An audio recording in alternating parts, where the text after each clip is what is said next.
Please tell us where you're joining us from, which part of the world you're representing. It will be a privilege to know.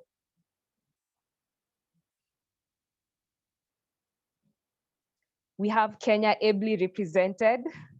Thank you so much. Nepal.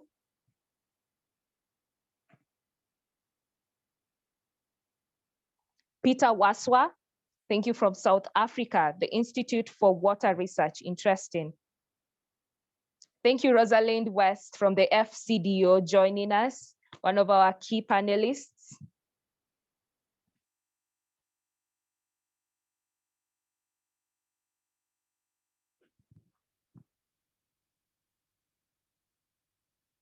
And there goes the video. Enjoy.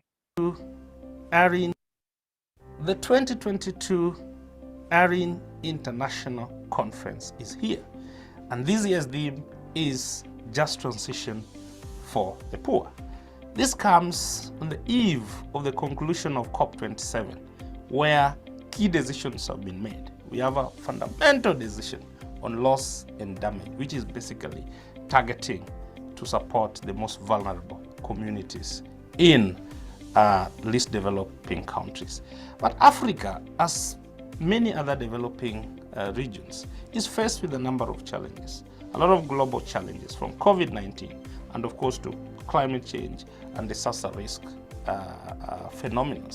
And all these challenges are becoming more complex. They're becoming more uncertain in terms of how they manifest and in terms of how they affect the most vulnerable. So we'll just have the video coming on again. Indeed, there has been a lot of efforts by African If you're joining us, please tell us where you're from.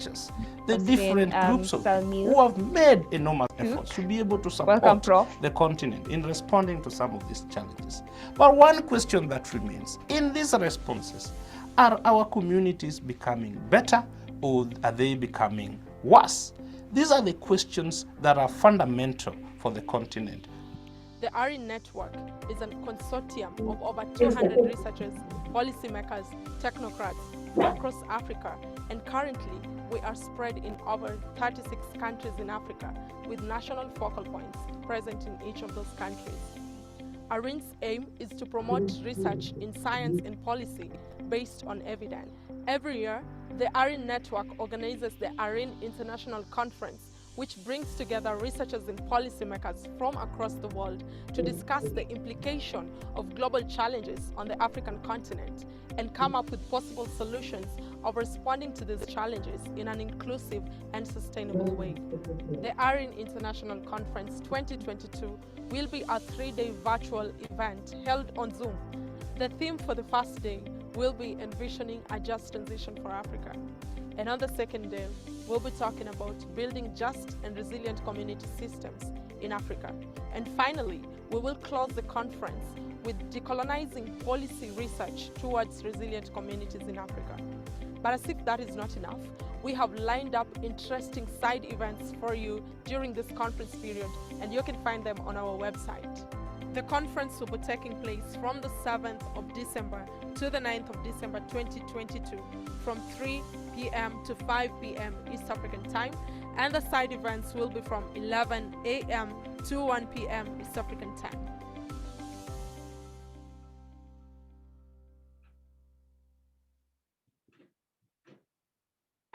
Thank you so much for that introductory video. And now I'll just be handing over to Dr. Kennedy Mbeva, who is our key moderator for the session, building up on the theme of just and resilient community systems. We have just had an exciting side event, rich discussions, taking the spotlight to local communities, vulnerable and marginalized groups, and how they can be brought to the table, discussing resilience and strengthening those systems for the sake of their welfare. And so, Dr. Kennedy Mbeva, if you're with us, over to you.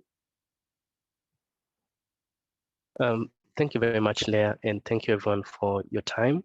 Very glad at least we'll get around 2 hours to interact in this very interesting session, which is part of a very interesting and very timely conference.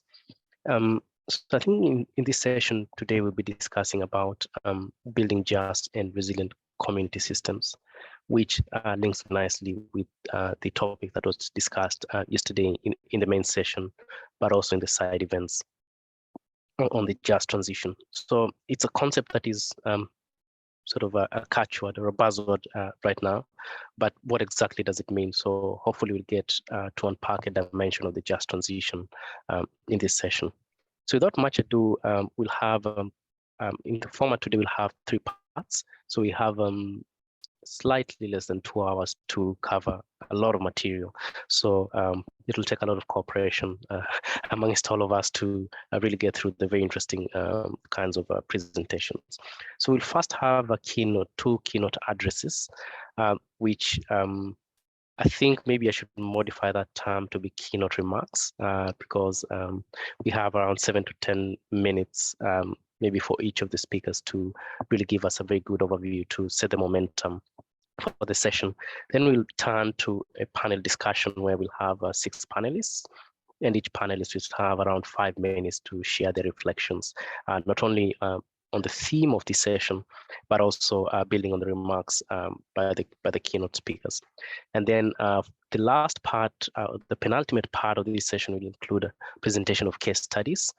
We'll see what's happening in very concrete ways in terms of just transition and building resilience. And then from that, in our final section, we'll have a Q&A session where we get to interrogate a few of the questions before we wrap up. So without much ado, we'll switch now to the panelists who will set us off sort of thinking about the key areas of research and sort of support priorities for building just and resilient community systems.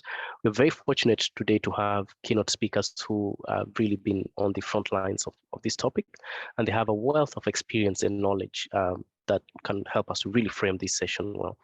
So we'll start first with Professor Salmul Hook, who's Director of International Center for Climate Change and Development, ICAD, in Bangladesh. So over to you, Professor Salim. Thank you very much. 7 to 10 minutes to give your opening remarks. Thank you very much, Kennedy, and thank you to ARIN for organizing this great event and inviting me to give a few opening remarks on this important topic of just and resilient community systems. So let me just start by giving a little bit of my own background and history. I've been for the last 2 decades working on working with the most vulnerable communities in Africa and in Asia, with the least developed countries in particular. There are 46 countries that are part of the LDC group in the UN Framework Convention. Most of them are from sub-Saharan Africa. It's currently, the group is chaired by Senegal. And I've been working with that group for over 2 decades now. And in particular, on the ground, we have been working on what we used to call community-based adaptation, and we did a big annual conference on community-based adaptation, which we've held in Africa many times, in Kenya, in Malawi, in Tanzania, in Ethiopia. We've also held it in Asia, in Bangladesh and Vietnam and Nepal as well. And that has grown a very significant community of practice of both practitioners working on the ground with the vulnerable communities, as well as researchers who are now working on gathering evidence and knowledge on community-based adaptation. And the concept of community-based adaptation, working with and for the most vulnerable communities, has grown into a bigger body of conceptual thinking and practice, which we now call locally led adaptation. So the current framing of this bottom-up approach to building capacity to adapt to the impacts of climate change is now called LLA, or locally led adaptation. And it's a evolution from community-based adaptation, which was very much led by NGOs working in the development sector in developing countries, particularly the least developed countries. And now locally led adaptation has grown beyond just the NGO sector, but to include also governments, particularly local government, because local government has a very important role to play in supporting the local population that they are supposed to be serving. And the dichotomy between local government and central government is a perennial dichotomy in all countries. There's a tension between the central government and the local government. And there's always a desire by central government to hold on to power and to money and budgets and not to evolve it to the local level. Whereas our view is that the local government officials, whether they are elected government people or serving in government agencies like ministries of water or ministries of agriculture, they are actually located in the localities where they are working and have a much better idea of what kinds of climate impacts are likely to happen or already happening and what they can do to adapt to those. So local knowledge is much more important than top-down global knowledge or even central government knowledge when it comes to knowing what to do on the ground at different places. And so this growing movement of locally led adaptation has now become a major force in the adaptation world. I'm sure will hear more about it. There is a growing community of practice, including governments, including local governments, and as well as central governments, including funders, donors, including researchers. And in particular, in my view, the importance of research on locally led adaptation rests with us who are already living in and working in the global south. So I am a great supporter of and a champion of South-South knowledge sharing on locally led adaptation to climate change. And I would say that in my country, Bangladesh, we have got a lot of experience on locally led adaptation. I won't take the time to go through all of it, but just to say that we have gained a lot of experience and we are very happy to share it. And I have been doing that through my center in Bangladesh. We regularly hold workshops and training sessions on locally led adaptation, and we bring researchers and other practitioners and government officials as well from African countries to come and share that knowledge. And we will also learn from your knowledge. So locally led adaptation is a two-way street. We learn from each other. It's not a one-way a street of one teaching the other. We are both teachers and learners at the same time. So let me conclude by saying that I feel that the ARIN network of researchers in Africa have a very important role to play in building that knowledge and capacity of the research community and linking it in particular to the most vulnerable communities, obviously also to policymakers, but I would say the first client are the vulnerable communities themselves. And then the second client is the government officials of our countries, of our respective countries. And on behalf of myself and my team at ICAD, my center, we also run a network of universities in the least developed countries called the LDC Universities Consortium on Climate Change, LUCCC, or LUC for short. We are very happy to continue our relationship and our collaboration with ARIN going forward. And I hope that the outcomes of this particular conference, we can lead to some actual activities that we can jointly take together going forward. So let me end there for now, Kennedy, and hand back to you. Thank you very much, Professor Hack. And I think for those who know you, you really sort of not only led very concrete initiatives on locally led adaptation, but also the way we think about such initiatives. And I remember there's a conference I attended where you mentioned, for example, that you could, for example, advise New York on how they could adapt to some of the sort of impacts of climate change, which is a very interesting way of looking at, or rather thinking about adaptation and how we can exchange knowledge. And I think you also raise a very important point of not only locally led adaptation, but also South-South cooperation on that. But also perhaps there's another dimension as well. Someone could say it's a trilateral cooperation where we also have development partners. I think they've been very critical to supporting such kinds of initiatives. And we're very fortunate to have Dr. Rosalind West from the Foreign, Commonwealth and Development Office in the UK, who's been quite sort of active in supporting such kinds of initiatives, but also rethinking of how development can sort of support the evolving way of addressing the impacts of climate change. So I'll hand over the floor to you, Dr. West, and for you to give us your keynote remarks. Thank you.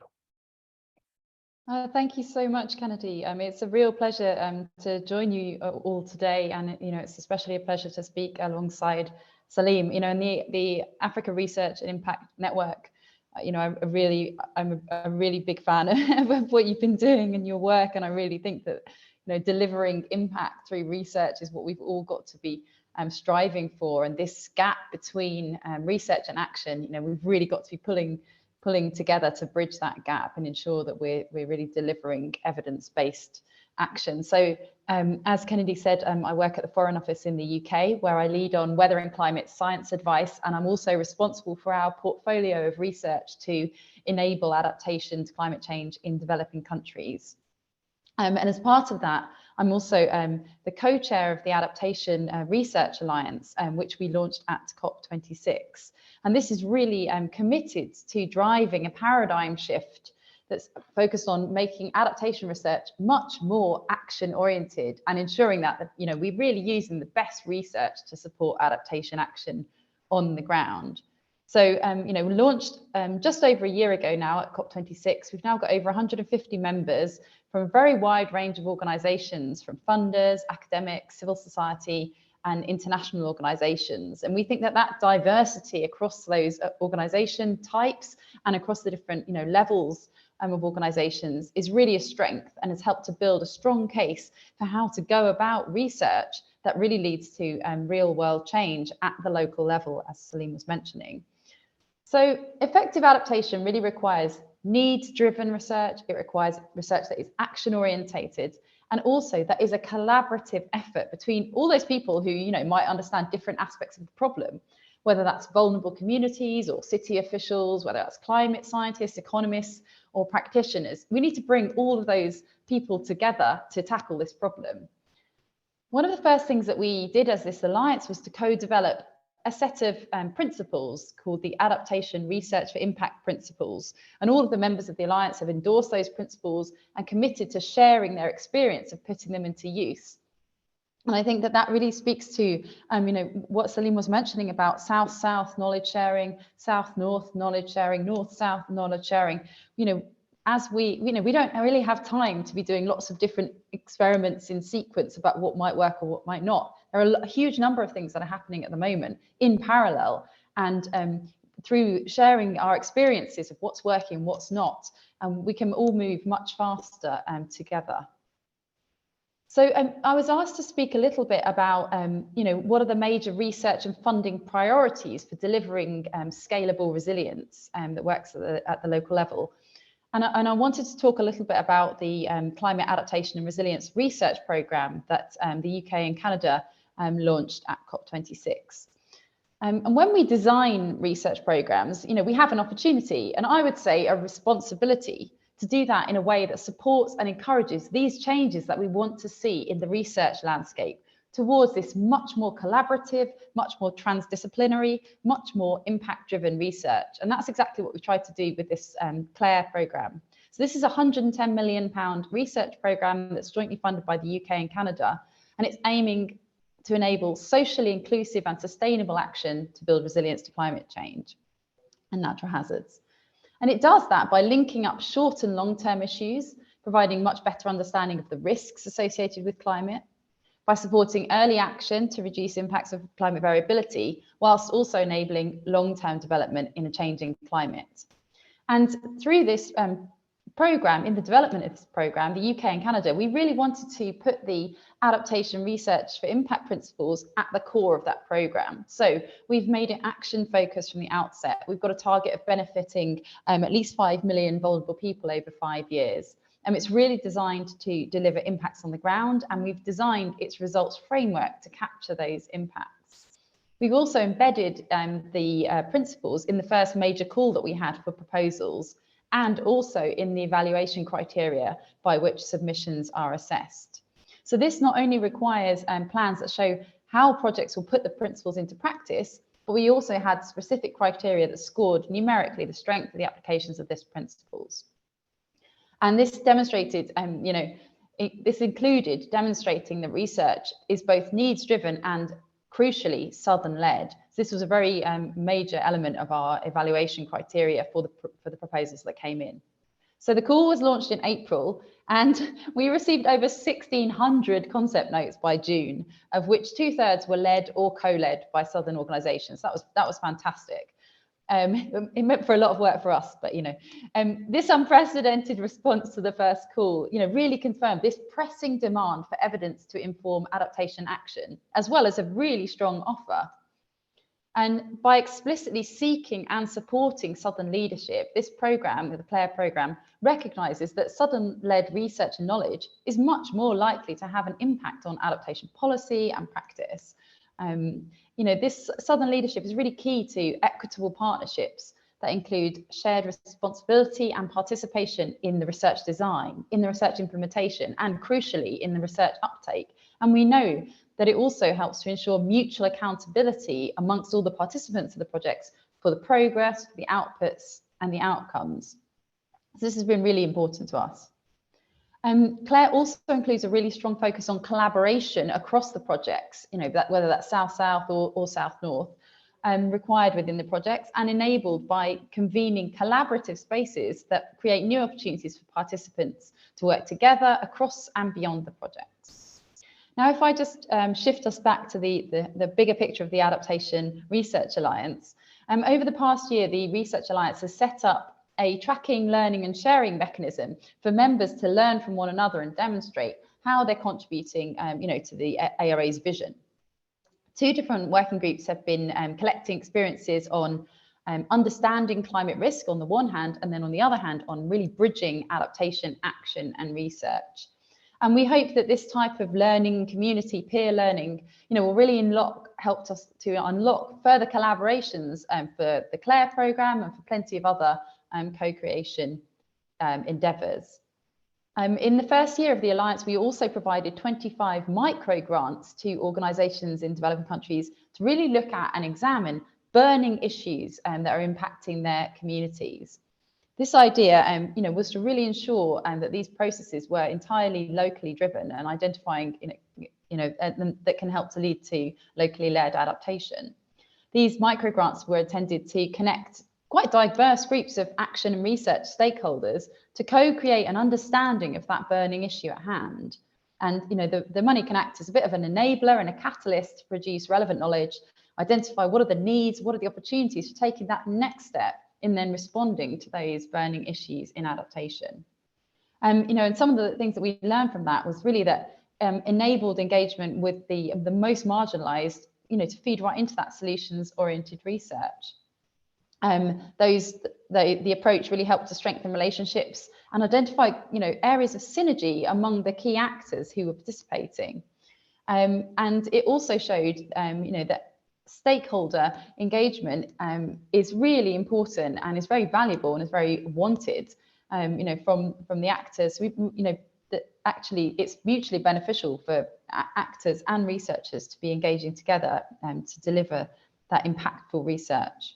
So the good news is that there are a few days left to apply for the second round of grassroots action and research micro grants. So I think the deadline for that is the 12th of December. So you've still got a few days, you've got some time over the weekend maybe to put in an application.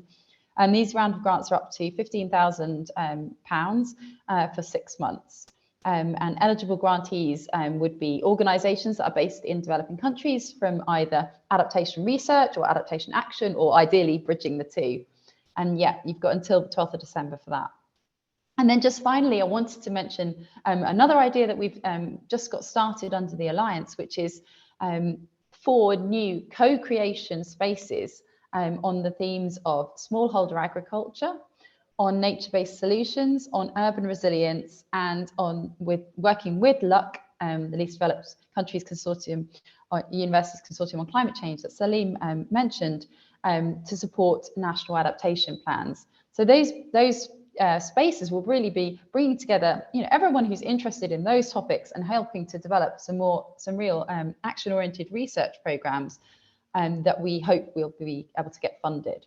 So overall, I'm really heartened that there is, such a growing and increasing number of organisations that are committed to shifting the way that we do adaptation research to make it much more effective and much more in greater service of the communities that are most at risk, and working with those communities to do that. And the enthusiasm and excitement for this type of approach is really palpable. You know, the Alliance is a very dynamic community, and I'd really encourage you to get involved. And with Claire and with other tangible programs, you know, this model is being scaled up, and it's great to see that. So I very much hope that we'll be seeing far more effective adaptation in evidence as a result. Thanks so much. Thank you, Dr. West, and I think you really teased out the topic in very interesting ways.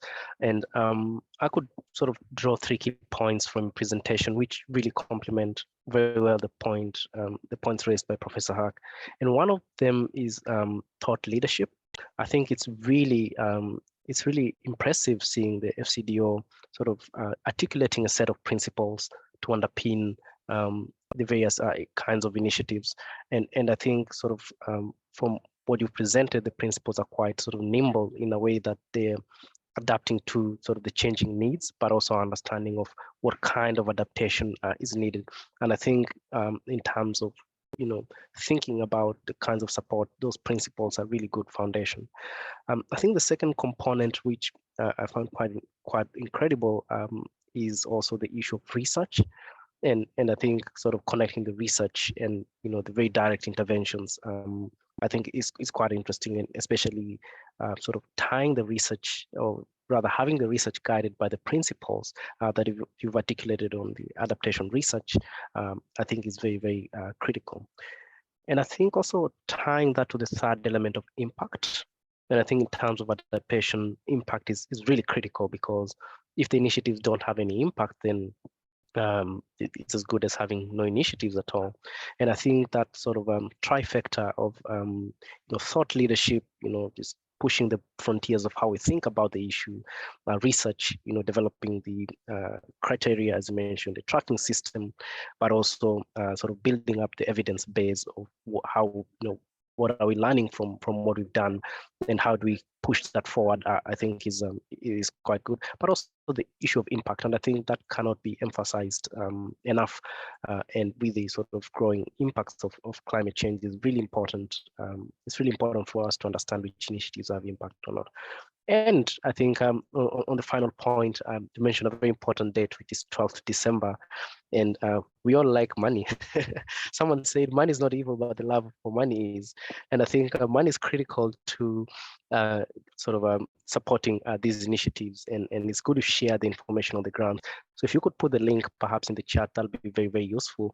And perhaps those who have questions about, you know, if they have any initiatives that they might want to get support, I think this is a very sort of very concrete way of moving the conversation forward, not only through framing the issue, but also sharing the information on the resources that might be available and how to move that forward. So thank you very much. And I think with those 2 presentations, we now have the necessary momentum to switch gears into the second part of the panel. And we have very distinguished panelists with us here today to tease out sort of the topic further. But before I do so, I think I see a hand up from Juliet. So Juliet, do you have an intervention? Yes. Yes, thank you so much, Dr. Kennedy, and thank you very much, Dr. Rosalind and Professor Salimul, for the very, can you hear me? Yes, we can hear you. Please go ahead. Yeah, thank you for a very spot-on keynote addresses from our 2 keynote speakers. So I would like to ask Dr. Rosalind a question. I think what ARA is doing is very important, and the fact that you've mentioned, you know, using that kind of collaborative and needs or action-oriented research, but also paying attention to ensure that it is socially included. I'm just curious to know, what is the space of youth, or how are you involving the youth in your work in terms of just ensuring that we have all these voices represented? Thanks a lot, Juliet. So over to you, Dr. West. Yeah, thanks so much. I mean, it's a really good question. And this is, in fact, in the Adaptation Research Alliance, we've got across that 157 members, we've got a number of youth organisations who are actually quite active members of the Alliance. So it's been really great to engage with them. And actually a number more have joined since the events that we had at COP. So people that we were talking to in the side events that we were holding at both COP26 and COP27, we've now been engaging with them. And then, you know, there's also within some of the consortia who have applied for grants under the CLARE programme, you know, some of those have included some youth organisations. So, and then I guess the other thing is that under the CLARE call is that gender equality and inclusion, you know, have been really prioritised, and we've had a number of the proposals. We'll be making some announcements soon about the winners of those grants, and gender equality and inclusion has been a really key, and that includes age and youth. You know, that's been a really key element of our evaluation criteria. Thanks. Thanks, Dr. Weston. I think I'll add also, I think the question of youth is very, very interesting. If one thinks about the African continent, where 70% of the population is below 30 years old. So without even betraying my age, I'm part of the minority, which speaks a lot to how we think about some of these interventions of the question of youth in the continent, because if we are not engaging 70% of the continent, then we'd really miss sort of the scale, addressing the problem at the proper scale. So are there any other burning questions before we move to the panel presentations? If you have any burning question, please put up your hand.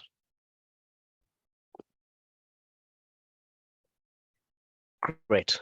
So seeing there are no hands, please put your questions in the chat. My colleague Leah will help to collect the questions, and then we'll get to have a more sort of rich discussion as we go along. So we'll now turn to the panel presentations, and we're very fortunate to have a number of panelists who really help to tease out the topic. And we'll begin by Professor Mark Pelling from the University College London, who's the co-principal investigator of the Tomorrow Cities project. And Professor Pelling has been leading research that sort of ties some of the key points that have come up, you know, issues of impact, how do we measure research, but also how do we adjust our thinking to the realities of the work as we go along. So Professor Pelling, you have the floor, and you have around 10 minutes to share with us some of your experiences. So over to you, Professor. Thanks very much, Kennedy. It's a real pleasure to be here and to listen and learn from all the rich experiences that the colleagues have indeed across the 3 days of this conference. So I'll just offer a few thoughts inspired by the talks we've just heard, and also the notes that frame today's discussions. So perhaps I'll start off with just reflecting a little bit on what a just transition might be. I think there are lots of different ways in which a just transition is understood. I take it to mean quite an expansive agenda of change, and that transition isn't simply towards a low carbon future, but it's much more of a transition that encompasses sustainable development, adaptation to climate change, biodiversity. You know, it really is a grand transition.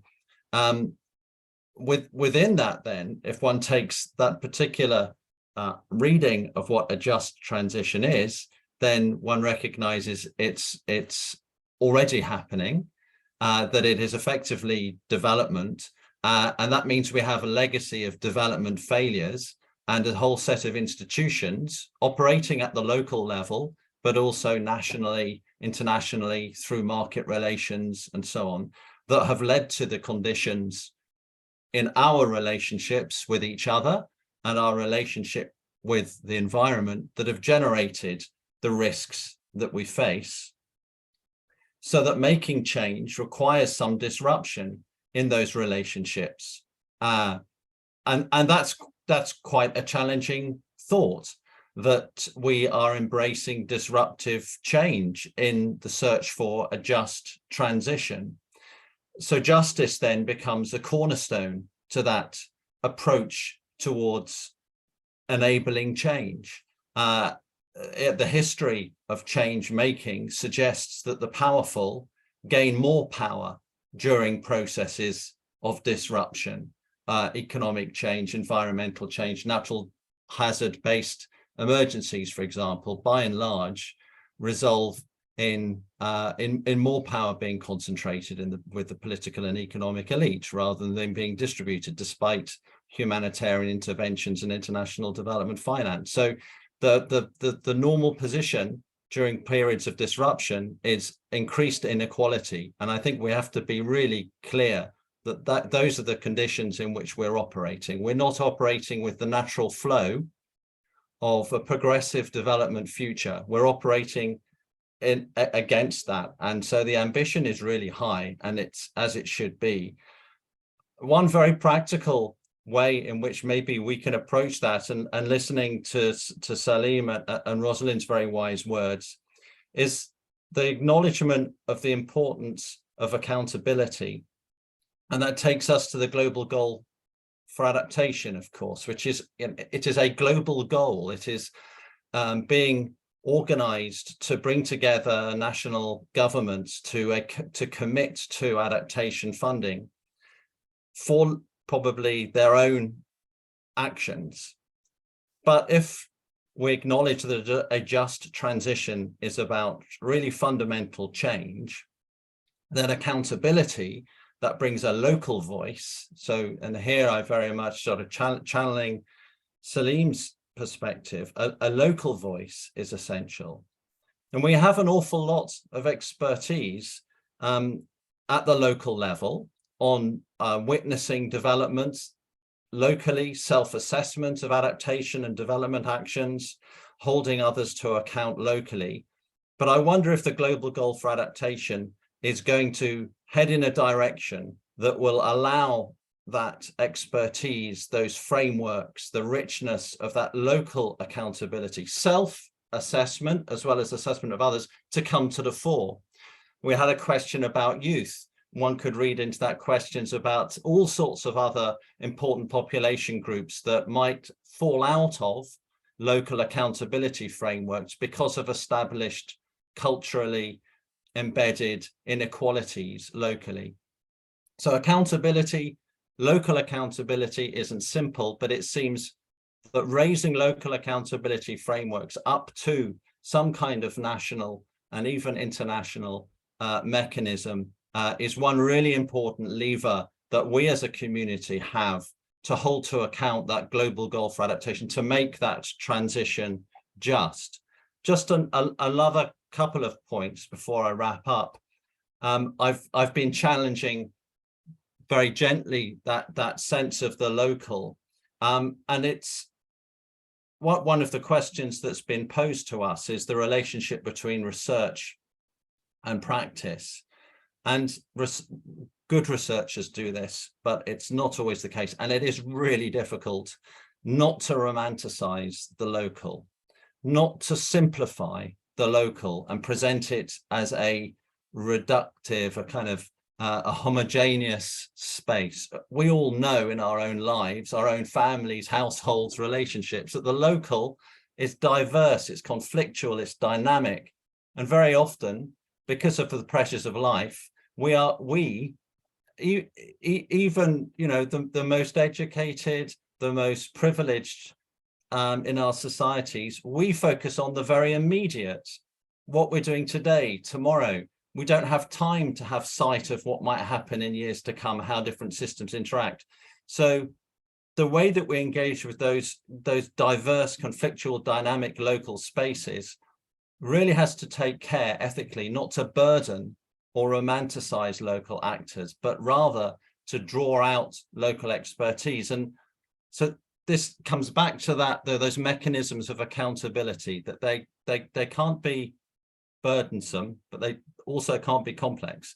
To me, part of the answer to that riddle is to engage with local organizations that are, you know, have much experience of dealing with their complex local context. And there are some really good examples of local organizations, local community-based organizations that can be responsive and can be sites of building capacity for direct engagement with others.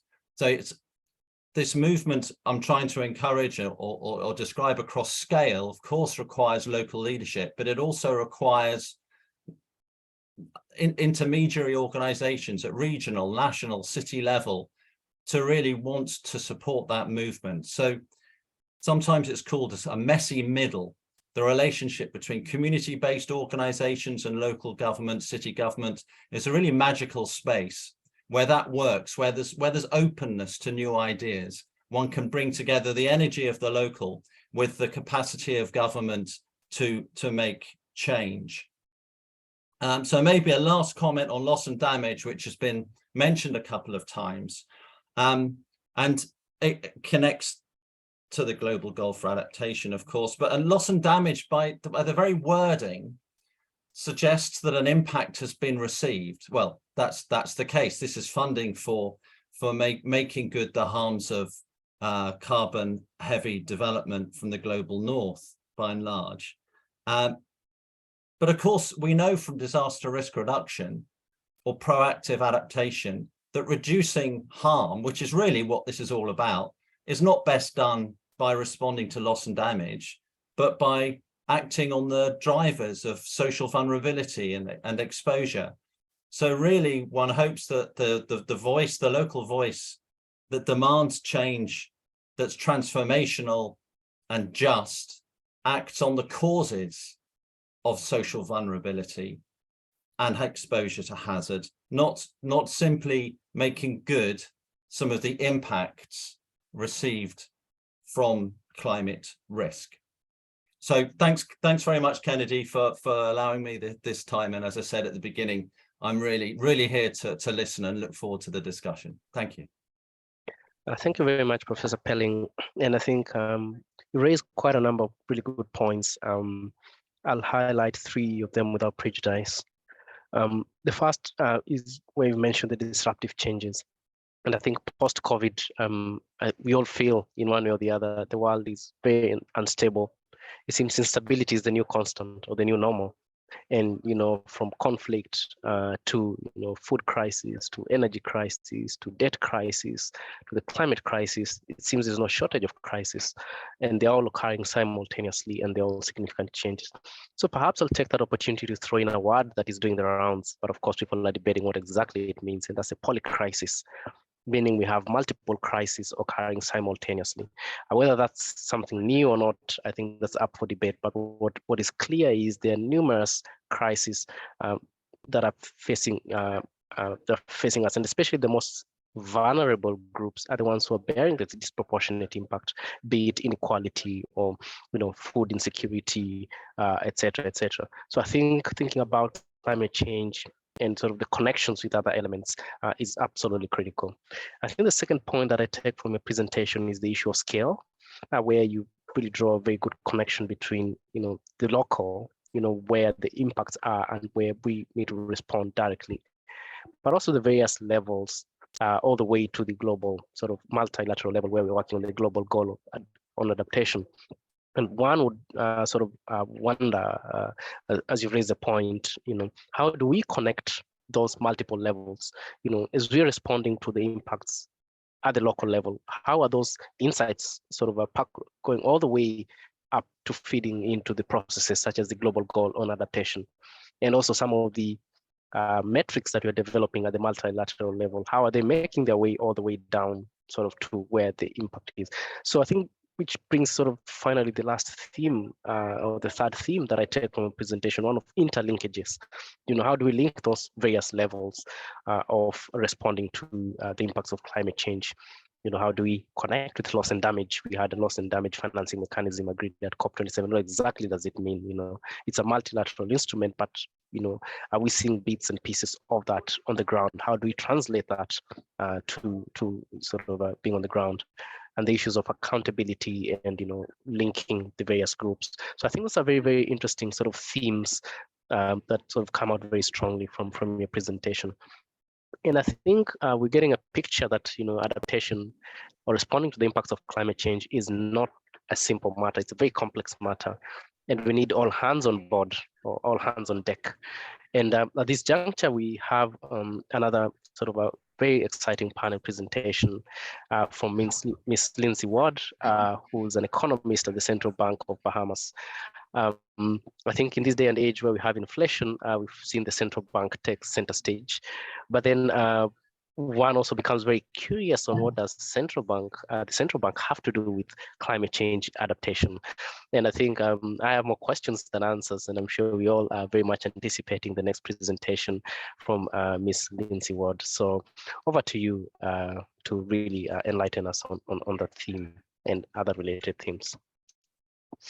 Thank you, Dr. Beva, and good morning from the Bahamas. It's morning here for me, and good afternoon to everybody else. And I'd like to say thanks to the team at ARIN for allowing me to be a part of this conference today. I've enjoyed the interventions that have been made so far and found them very interesting.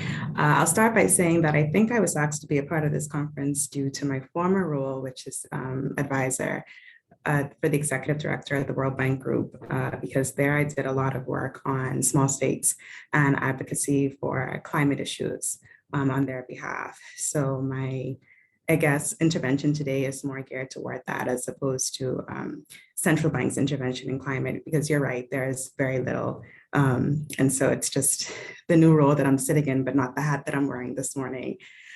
So with that said, I think when I think of a just transition, and building resilient communities, I think we have to employ what I call a trilogy, and that is partnership, capacity building, and access. And I think it's going to take all three of these actions working together in unison to achieve the overall goal of building resilient community systems. Firstly, I think we have to partner at the national, regional, and international levels on common objectives, the necessary policies, and the roles of all stakeholders. Communities have to feel as though they're a part of the decision instead of just victims of decision-making by policymakers. And governments and private sector have to work in tandem to ensure inclusive strategies that consider gender, social class, income, health, and education. And then we have the international community, and we have to ensure that they partner with government and businesses and local actors in order to provide support for the various issues that they're going to action. Secondly, I think we have to build capacity by training and educating communities and governments to ensure that they're equipped with the necessary tools needed for a smooth transition. And this includes adequately training governments on setting policies that create an enabling environment for new green markets. And this can only happen when there's sufficient coordination at the top, which again requires partnership. And lastly, we have to have proper access to secure and adequate financing if we're going to build just and resilient communities. And that will enable communities to transition in a way that is inclusive and fair. Having a coordinated strategy, I think, and ample policies for an effective transition will only fully materialize when the appropriate financing is backing it. After all, companies need money to facilitate training and investment to support new job growth. And so I think what three immediate next steps could be for bringing about just and resilient communities is, firstly, we need to build consensus from the community, government, and other stakeholders on what exactly an inclusive and fair just transition strategy looks like. And then we have to get buy-in from all actors. Once we have that, we then need to begin to advocate for the necessary tools required to materialize that strategy, including at the multilateral, international, and regional level. And lastly, I think we need to continue to hold all stakeholders accountable by calling for reports and frequent communication on policies, among other measures. So that's just my short blurb on what I think a just transition is and how we can build just and resilient community systems. Thank you. Thank you very much, Ms. Ward. And I think you raised some very good points, sort of, and you've structured them very well, so I don't even actually need to restructure them. But I think for me, the really key point is, just worth emphasis is partnerships. And I think as we, as our understanding of adaptation sort of evolves, we understand that the more actors we have on board, the better. And I think the point that you raise, related to, second point, which is capacity, we can only have also, greater capacity if we have more actors on board, because they bring in different kinds of perspective. And I think look at the economic angle as well of it, it's very, very important in terms of financing. I think which has been a really key challenge, especially on climate change. And even though we have some very targeted kinds of financing, for example, as you know, from at the FCDO, where there are micro grants that are targeted at communities, but we do have other financing mechanisms. For example, the Green Climate Fund, which has a very good and noble objective, but which can be quite challenging, especially for those actors that don't have the capacity to navigate, such kinds of funds, but also some more complicated sort of financing mechanisms. And I think that's where perhaps bringing in actors who understand that kind of landscape can help to unlock some of the sort of financial support. So I think those are really 3 key points that really point to the need of, understanding what each actor brings on board and what a constellation of actors can help us to do. I think that's a really, really critical point. And at that juncture, we have another presentation, a panel presentation, which will really help us to unpack some of the themes that we've really touched on, but perhaps on the sort of aspect of innovation and climate adaptation. We have Mr. Carl Schulz, who's the founder of Tools Innovation and lead on climate adaptation works. So Mr. Schulz, the floor is yours. Well, thank you very much. And thanks to the organizers for having me speak here. I'm going to come at it from a slightly different angle, I think, although I've learned a lot from the previous interventions and hope to take that on board in our work. But first, let me start by creating something of a baseline assessment from my own vantage point of where things stand right now when it comes to a just transition and the needs. I think right now we've had some successes, especially at the additional attention to participatory engagements and research and processes by the power elites and leading institutions, both Northern and Southern, and many of the people around this table today, I think, reflect that, enhanced attention. I also think that, this is reflected in some of the decisions that have been made at the international level and down to the local level. Perhaps the one that's spoken about most right now has to do with the decision on loss and damage. Now, this may be helpful or it may not. I'm unsure. It could help or hinder attention to resilience, and it really depends on how it's implemented and what is defined and measured, and the attention to the future as opposed to the past and present losses in terms of how money is allocated. If only transferred to government treasuries, then does that result in redressing impacts on the poorest and most vulnerable? Do they support the idea of adaptation as a global public good that acknowledges how climate-induced poverty results in climate refugees and supply chain disruptions affecting living standards everywhere? Attention to what is counted will be critical to support a just transition when it comes to that decision. Where I think we really need to focus clearly that there's been no progress or we're failing lies in a few different areas. I think one is that the focus on groupings that may not always reflect the most vulnerable and marginalized. For instance, we may have a broad brush idea of focusing on gender or race without context to the economic class or the exposure or the hazard levels, which may not actually address the concerns where it really lies with the most economically deprived, women and disabled and others within communities that are truly vulnerable, and may perpetuate class inequalities in a form of washing.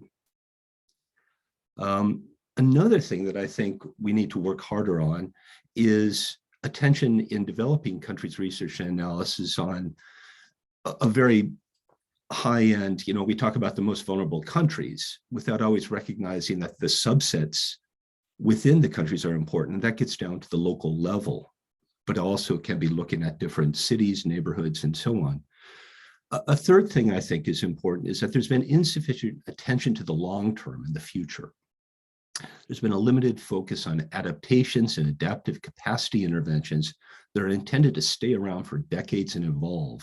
No incentive necessarily for regimes that can be given, the nature of the most development projects are around for a few years, and there's limited focus on the importance placed on the monitoring and ex post evaluations that include counting the impacts on the most marginalized.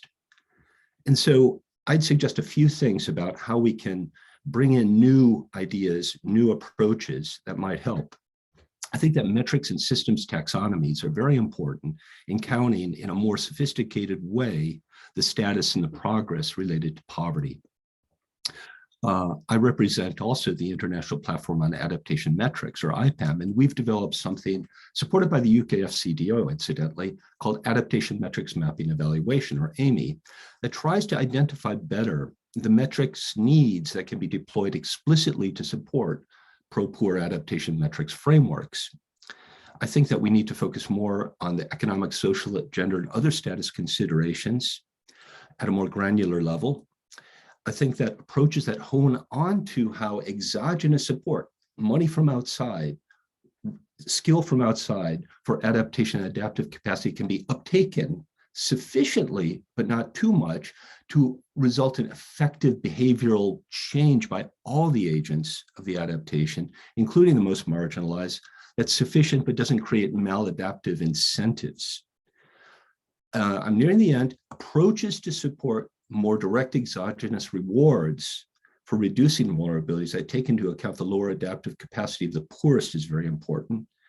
And another group I represent, the Higher Ground Foundation, has interest in forwarding a lot of these ideas, including something we call the Climate Vulnerability Reduction Credit that works, and we're working right now in Cote d'Ivoire to test this, to see how we can align incentives with those needs for the poor in a manner that focuses on ex post and long-term approaches so that we can sustain adaptation and encourage this sort of internalizing of behavioral changes, adaptive behavioral changes in enhanced adaptive capacity. So I think those are some very critical issues that we need to be focusing on as we look at the research agenda and looking at how we implement adaptation around the world, especially in the most marginal of communities for the most impacted. So I hope that's a useful intervention. Absolutely. Thank you very much, Mr. Schultz. And you raised quite a number of really, really good points. So I'll pick three of my favorite as I've done with, with the other presentations. And I think as I do so, I think what stands out to me is that sort of critical lens that we should apply to the topic, because thus far we've had, very, upbeat kinds of interventions, which is really good. But then as we talk about this issue, it's also good to be critical about what could be improved, or maybe what we should not even do. And I think the first point that you raise is thinking about the limits of some of these mechanisms.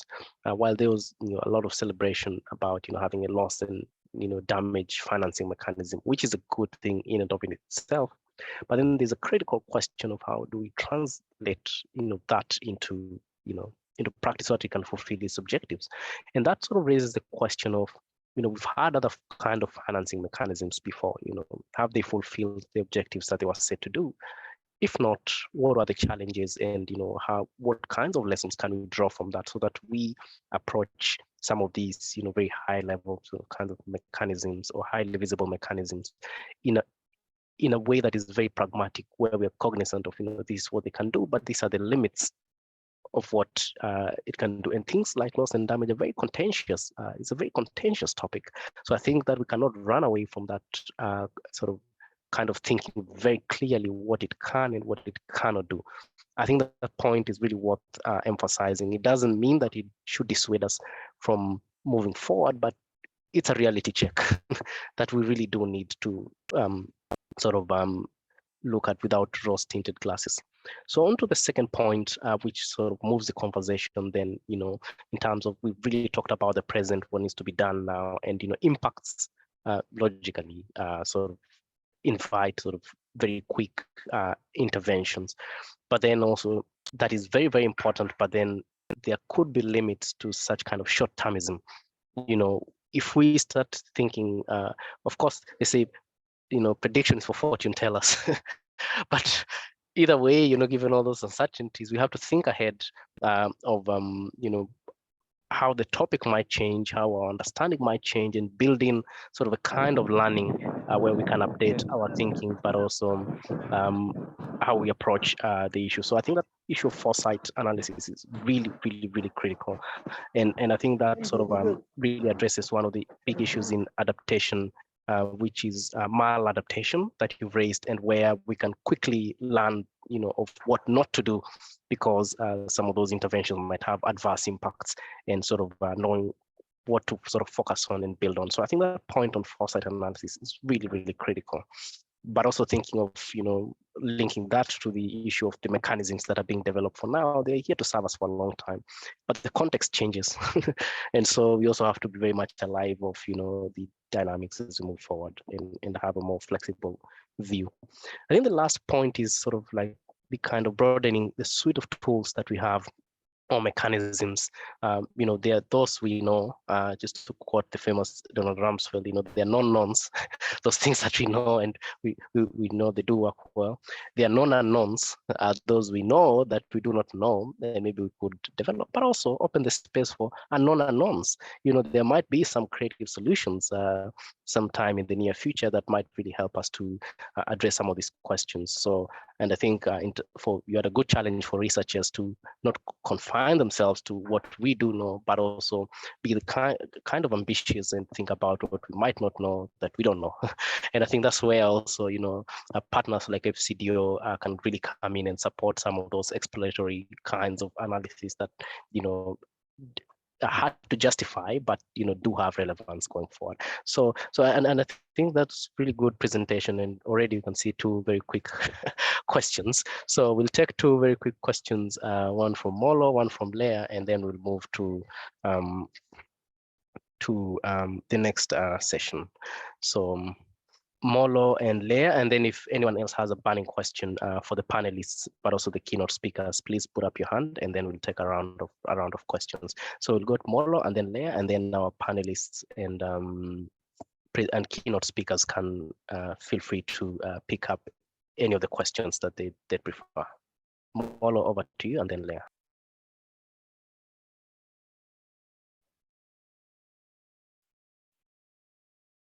I think we can't hear you, Molo. Can you hear me? Yes, we can now hear you. Perfect. So thank you very much for the opportunity, Dr. Ken. And I'm Alphonse Molo. I'm an ARIN fellow and also a fellow at the University of Nairobi and University of Copenhagen. And I've just liked the whole debate that they talk in terms of loss and damage. And what I'm wondering is currently, how do we ensure that loss and damage framework is going to address issues of or strengthen resilient community systems, or what do we need to do to ensure that you know, most of the funding in terms of adaptation and has been this short term, or just addressing we are addressing the symptom, but rather than going deep and looking at the underlying causes of vulnerability. So how do we move from that with something like with loss and damage, and address the underlying causes of vulnerability among communities? And the other thing is when you look at the climate, the reduction of vulnerability, the one that you've mentioned in at Ivory Coast, the one you're working on, do you have you also ensured that you graduate people at some certain stage, or you've framed it such that even the graduation, you know, at times you have this question of at what extent do you graduate people to the next level and look at the others who are vulnerable, or you've also gone with the normal way of at times lowering the bar, that you graduate them and just one disaster, they are back to where we are. So really that is, when you're talking, these are the issues that I was trying to figure out how to go about. Thank you. I'll make an effort to quickly address both quickly, and if anyone else in the panel would like to add, of course, I'm very curious.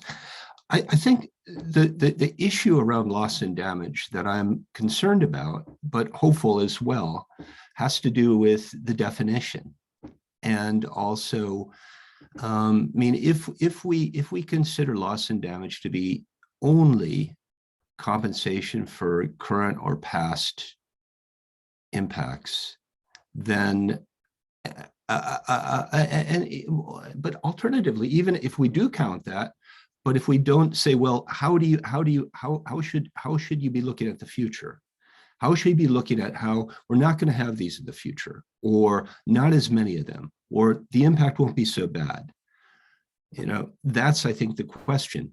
Now, the taxonomical challenge, of course, is that now we have all these different buckets. We've got adaptation finance, we've got mitigation finance, and now we've got loss and damage. And so what's the border between the two? And I think we have to be thinking carefully about making sure that loss and damage is for loss and damage, but it's forward thinking.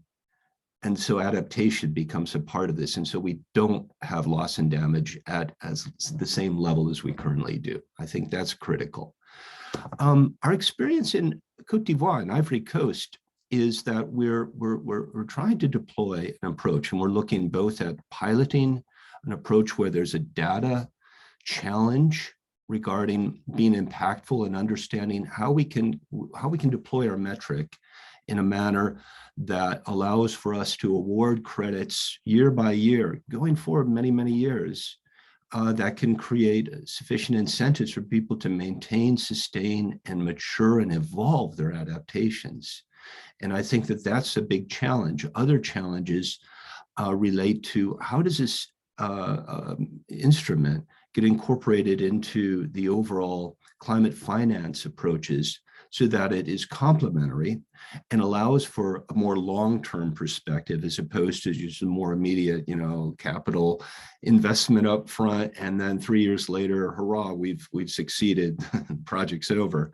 To get away from that, but perhaps to work with more conventional approaches to assistance, climate assistance, but where there's an aspect of let's see how we can incentivize, not overkill incentivize, but incentivize for years and years to come, how we address these questions of maintaining and adapting adaptations and doing it at the local level where they're the owners of their own destiny in terms of being involved in the monitoring and the maintaining. I hope that's helpful.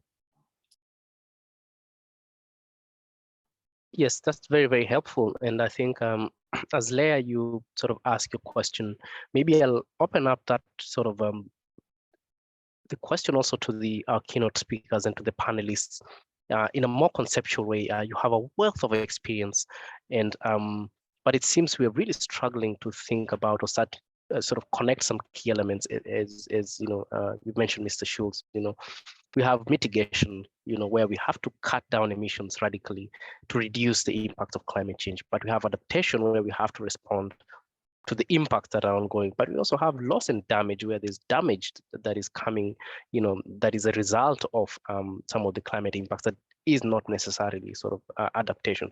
So conceptually, those three sort of elements are distinct, but they're tied together. So perhaps to the panelists and the keynote speakers, in your work, how do you connect those dots? Because these are not isolated elements, even though they're interrelated. So as the keynote, so I'll be kind enough to let the keynote speakers and the panelists have a moment to digest that question as we get Leah's question, and then we can have a round of responses. Leah, over to you. Thank you so much, Dr. Kennedy, and thank you, for the really insightful contributions that we've had so far. My question is directed to Dr. Rosalind from the FCDO. You mentioned that you're also the co-chair of the Adaptation Research Alliance that gives grants to specific locally led adaptation projects. You mentioned that this runs for 6 months. And I clearly remember when the Africa Research and Impact Network was convening the other Africa micro grantees, one thing that really came up was that, they were saying it's 6 months, it's such a short period, can we have a longer grant period to enable these adaptation initiatives to have more impact? So perhaps you could just give clarification to the same, Dr. Rosalind. For Professor Salmil Hook, again, thank you so much for bringing that ICAD perspective. I remember attending and participating in the Gobeshona conference this year. My question would be, how can locally led adaptation become sustainable going into the future? And then secondly, how can we make communities accountable for their own adaptation strategies? One of the panelists or one of the speakers has clearly said and contributed that there's need for local communities to be held accountable for their own actions that bring about climate degradation. So how can we enhance accountability at that level? I think that's it from me. Or a last question or comment would be to Miss Lindsay Ward from the Bahamas. Miss Lindsay Ward, my question to you would be, what are some of the policy challenges that you find in terms of climate financing at a national level, and how can that be addressed? So how can policy be used to enhance climate financing at a national level from your experience? I think with that, we are ready for a round of question and comment. Over to you, Dr. Beva. Thanks very much, Leah. So I think this point will give opportunities to the panelists and keynote speakers to respond to the questions. So the floor is open.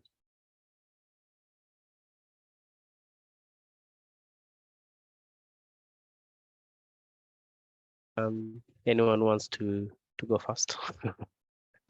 Shall I go first? Because I think mine's the easiest question, and I feel like gives everyone else a little bit more time to think. You know, thanks so much. This is good. It's a good question. And the first round of, you're right, the first round of micro grants were 3 months in length, which you know, we got a lot of feedback that was too short, really, to for people to actually have the time to make the connections needed, especially, you know, because we were really trying to get people to move outside their current networks and to expand the reach of their work and their interactions. And so we took that feedback on board, and the second set of micro grants, the winners will be announced in February 2023, so next February. And then the grantees will then have 8 months starting in May 2023 to complete their work. And we've also slightly increased the size of these grants. So instead of £10,000, it'll be £15,000. So we tried to take on all of that feedback from the first round and learn from it. Thanks.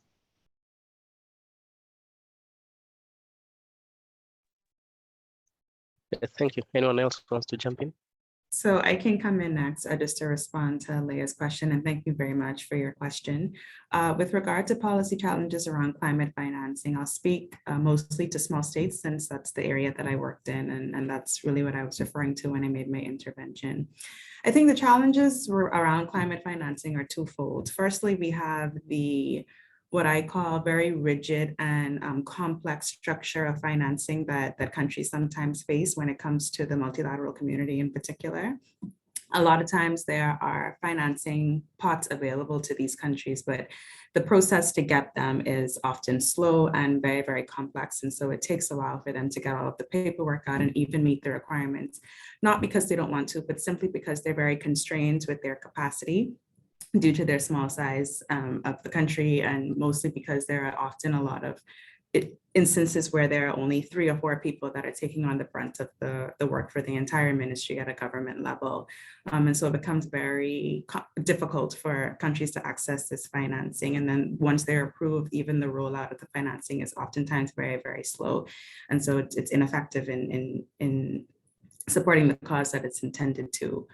So I think we need to look around getting those processes to be just a little bit more simplified so that countries can access them a little bit better.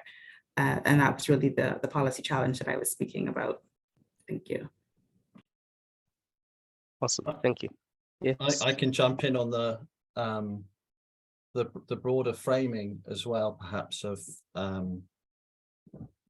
what might be called climate resilient development. So the coming together of adaptation, mitigation, social justice, risk reduction. So one of my other hats is to be a coordinating lead author on the Intergovernmental Panel for Climate Change, their 6th assessment report. And we really tried to work hard on this concept that brings things together and draw as far as we can from the literature. So for what it's worth, and speaking just from the urban, which is where my expertise lies, we did one analysis. So this brought together 750 different academic peer review papers, looking at 21 different adaptation mechanisms in urban areas: social policy, nature-based solutions, and physical or grey infrastructure, and classifying them against 17 different elements of what might be called climate resilient development. So as I say, risk reduction, mitigation, adaptation, and social justice. We found that there are lots of ways in which these individual 21 different adaptation mechanisms talk to those different elements of climate resilient development. Of course, none of the adaptation mechanisms speak to all of them, but there's an awful lot of evidence for strongly supporting mitigative action through adaptation. The one part of climate resilient development where almost all adaptation mechanisms failed was on preventing the shifting of risk from one place or group of people to another, which might surprise you. That would be a core element of a successful adaptation intervention. But almost all physical, nature-based solutions and social policy resulted in the shifting of risk from one group of people or place to another. So actually that was more challenging, resolving that old element of a project-driven approach to adaptation, more challenging than looking at ways in which, say, mitigation could be achieved or supported through adaptation. So really, I guess it's a point to say, you know, we have actually a reasonable amount of evidence, even for some of these new conversations, if we look at the literature, and maybe we'll come out with some old, difficult challenges to resolve being still important. Thank you. Thank you, Professor Pelling, for really sort of not only drawing the sort of conceptual connections, but also giving very concrete example of how some themes such as disaster risk and risk sort of come in there. So I think as we prepare to switch gears, maybe Professor Huck, I think there's a question directed towards you. Maybe do you like to have a quick response?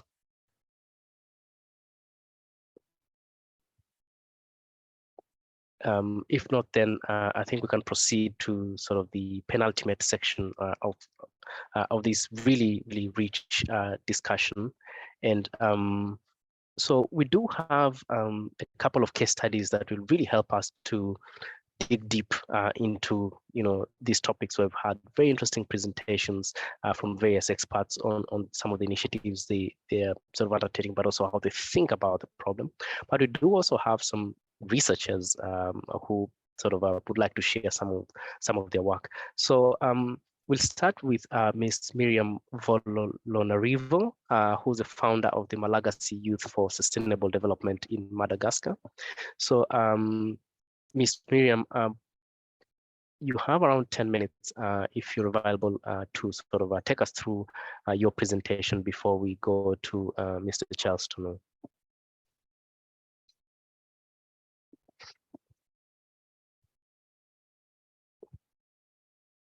I think then let's wait for Ms. Miriam. We'll maybe switch to Mr. Charleston.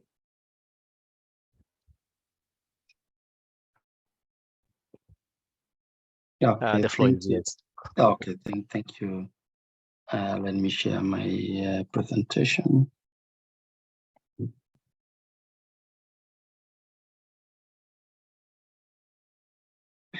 Yeah, thanks. Good afternoon, good morning, delegates present. I would like to share the case study from Nairobi, funded by UKRI Global Challenge Research Fund and implemented by Tomorrow Cities Hub. For Nairobi, it's the Nairobi Risk Hub, which brings together key partners, including ARIN, which has been leading the learning and policy engagement. I'm Charles Tonoi. I'm a disaster risk policy analyst at the Nairobi Risk Hub. And the Nairobi case is linked to the Kenyan, the Kenyan NDC And if you look at the Kenyan NDC, the one which was submitted in 2020, it's acknowledging adaptation option. And for instance, in Kenya, a disaster risk reduction is one of the adaptation option. And it's acknowledging the role of the subnational governments, where Nairobi City County government is among the 47 county governments which were established in 2013 under the new constitution passed in 2010. So these are autonomous subnational governments which can really formulate laws, policies, but also implement especially the adaptation and risk reduction options. So the NDC for Kenya, it really call for enhancement of risk-based approach, and especially the application of comprehensive climate risk management tool that will address the different or multiple risk approach. And the multi-asset risk study is quite linked. So the study started in 2019 and part of the phase which ended this year. And then there is a phase which just started focusing on decision support environment, but I'm presenting the work that we did from 2019 to 2020. So this one was through a formal process where the team led from Nairobi by Johannes Atela and in partnership with the team from the UK, Mark Pelling is here, signed a memorandum of understanding with the former governor of Nairobi City to really put down the formal processes, but also acknowledging the interest from the Nairobi City in risk reduction, and also engaging especially with multi-asset research. So that is a very good, it was a very good positive image and also for the study. So for those who are new to the case study area, so you have Africa, Kenya, and then Nairobi is in the south. But in particular, we have a case study where we are focusing on, especially looking at the risk reduction assessment work in the Mukuru informal settlement. And the reason why we picked Mukuru informal settlement is the first informal settlement in Kenya to enjoy what we call special area planning under the national planning legislation of 2019. So it means you have to stop the study development if it's gazetted for 2 years, and then assessment, socio-economic, environmental assessment are undertaken, and then a participatory process is initiated to develop the special area plan that is special as a special planning area, and then developing the special area plan. For our interest here was to look at especially the interventions from the government in terms of implementing this plan, but also looking at the processes that went into especially the assessment work, if it really indeed integrated a risk perspective. And this kind of settlement is an informal settlement, is one of the 11 informal settlements in Nairobi, and it's facing especially insecurity in terms of land tenure, a kind of limited better planning, and also lack of access to basic services, and also experiencing different assets. And the top assets or priority assets are floods, which are climate induced, and also fires, which are largely human induced. And we triangulated different methods. One, we did incorporate key informant interviews, where in 2019, 2020, we held close to 8 city-led disaster risk reduction policy dialogues, which are largely focusing on bringing together the directors and the technical staff from the sectors, 16 sectors within the city. We had also community engagements. We had close to 3, and also bringing together also the climate champions or emergency champions within these informal settlements. We did also undertake a risk and vulnerability assessment where we mapped in the Mukuru Kwaruben, which is a section of the Mukuru slum. We mapped close to 400 households. And we did the study to look at especially the new infrastructure which was being introduced in this settlement. How is it really impacting or interacting with the people, but also especially the risk itself? And what are some of the findings or results or lessons that we can learn from this case is that cities, especially the developing cities, and for instance, Nairobi is facing multiple hazards.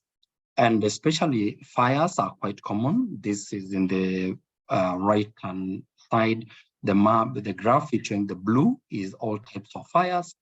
And then also yellow is the flooding.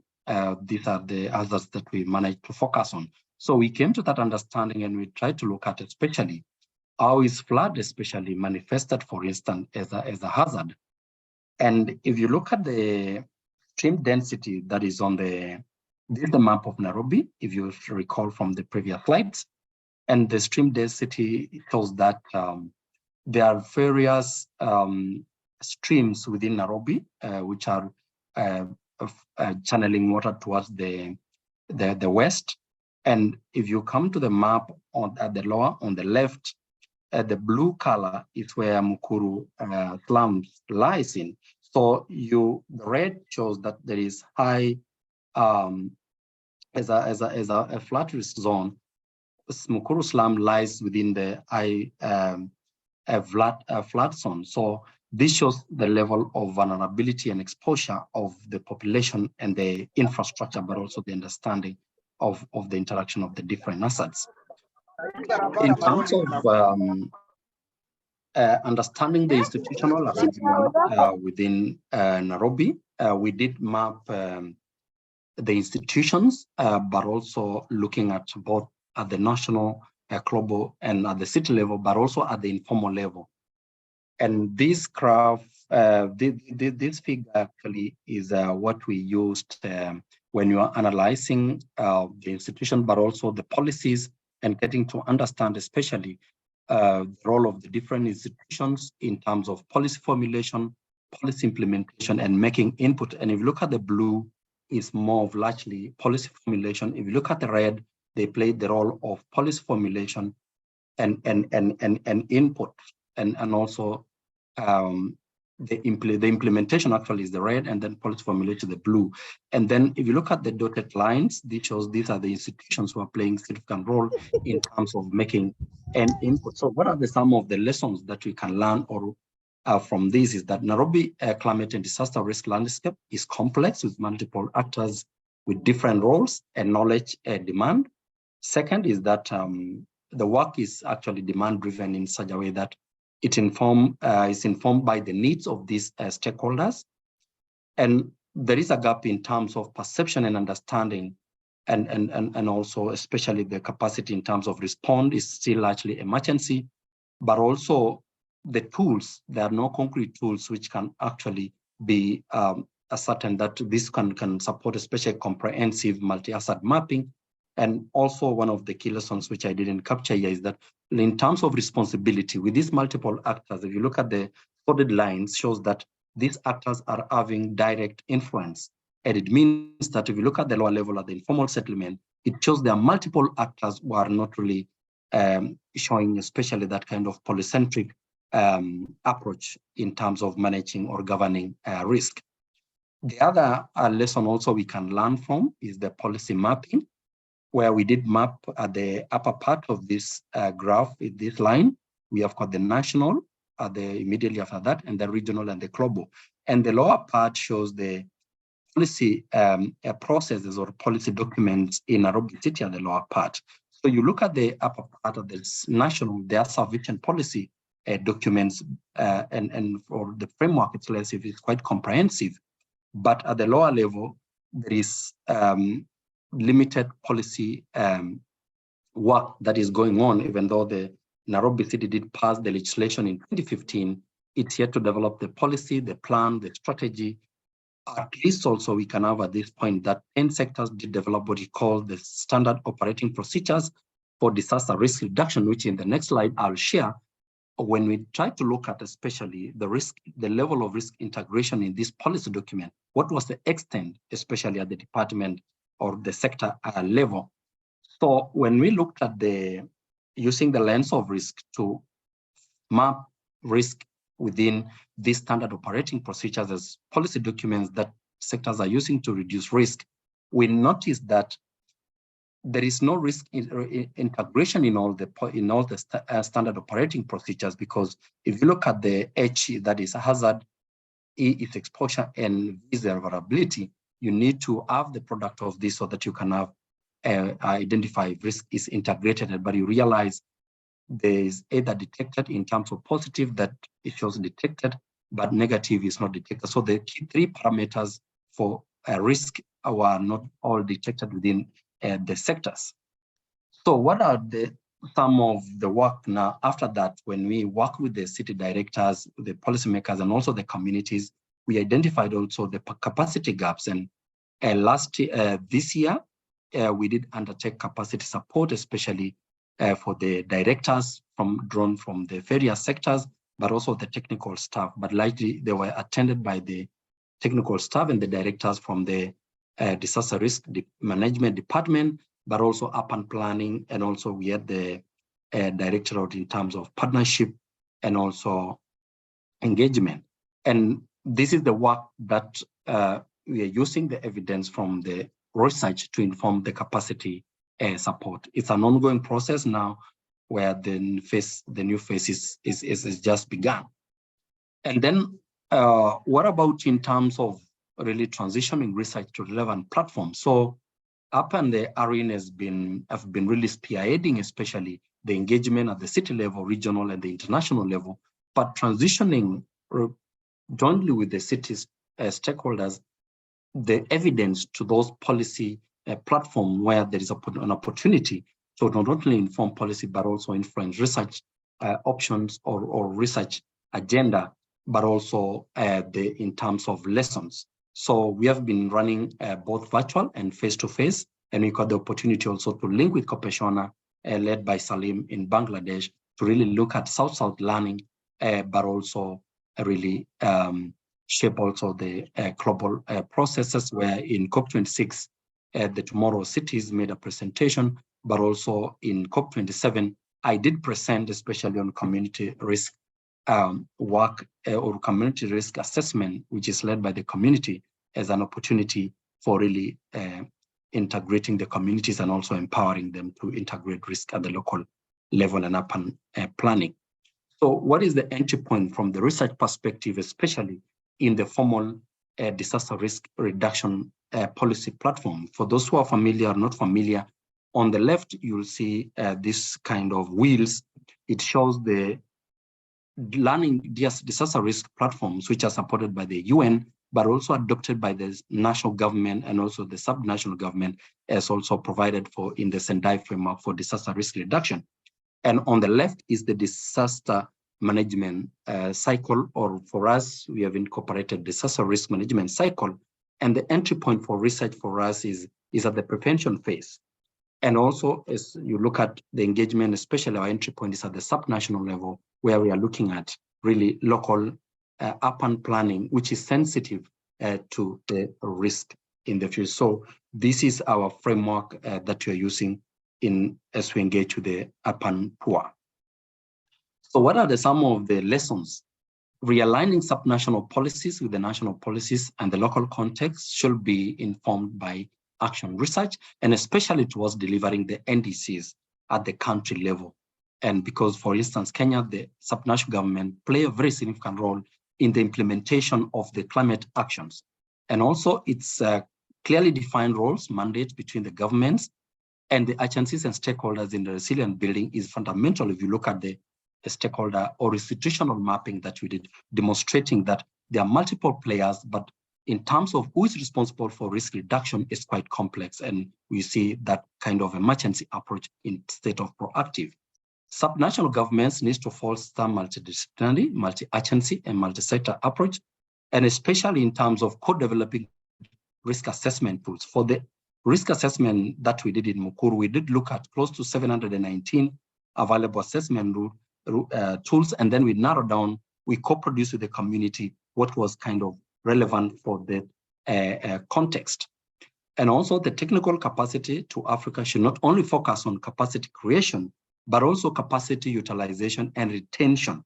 And this is what we are looking at, especially for Nairobi, whereby we are working with the city and also the international team represented by Mark Pellinger and also the team from the UK.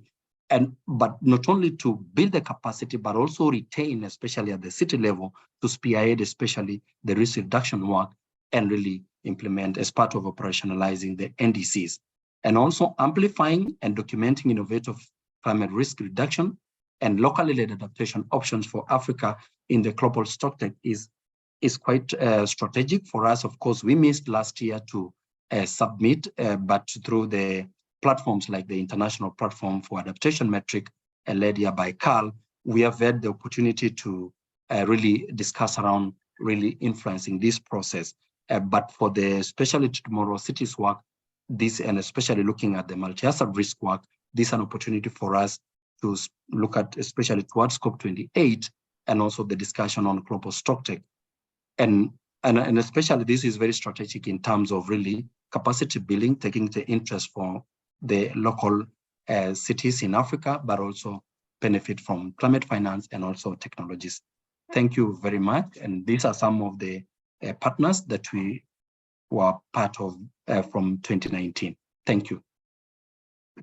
Thank you very much, Mr. Tunui. And I should have mentioned that this is part of your research, doctoral research, and it's really good to see, the very sort of focused case study looking at the urban dimension, and also looking at how some of the issues we've discussed actually play out in practice. So thank you very much, Charles, for sharing your doctoral research. So we're getting towards the tail end of this session, and we start tying things up. And at this juncture, I'll invite another doctoral researcher, Mr. Alphonse Molo, who will give us the sort of rural perspective of the resilience question. And then from there, we'll start wrapping up this session. So over to you, Mr. Molo, and then from there, we'll move to the final session. Sorry, Mr. Molo, the computer crashed, so he'll be joining in a minute. Okay, so then as we wait for Mr. Molo to join us, we have Dr. Marie Rarier, who give us just a reflection for a few minutes on the one aspect which we haven't really discussed much about this topic, and that's the gender dimension. And Marie used to be on the Council of University of Nairobi and is an expert on the topic. So over to you, Dr. Marie, if you're with us.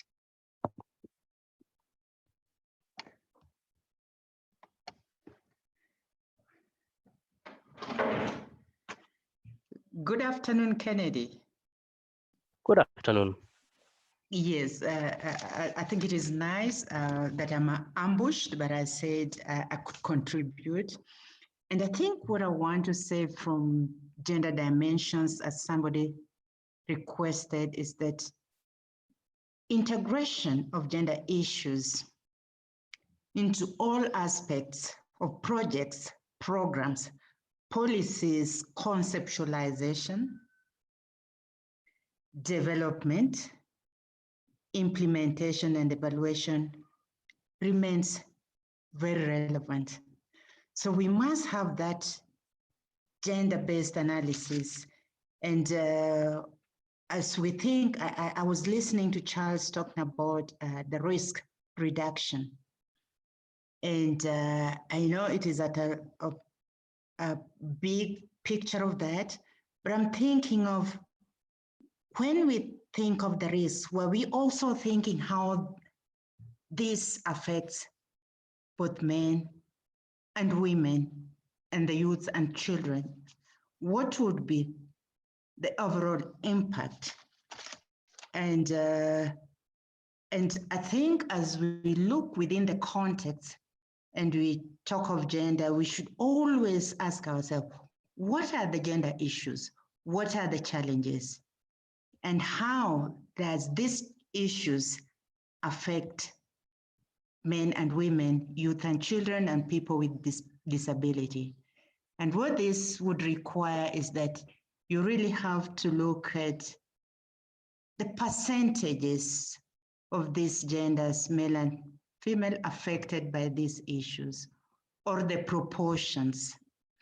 And I would just say that in whatever we do, let's always incorporate the gender lens within that local context.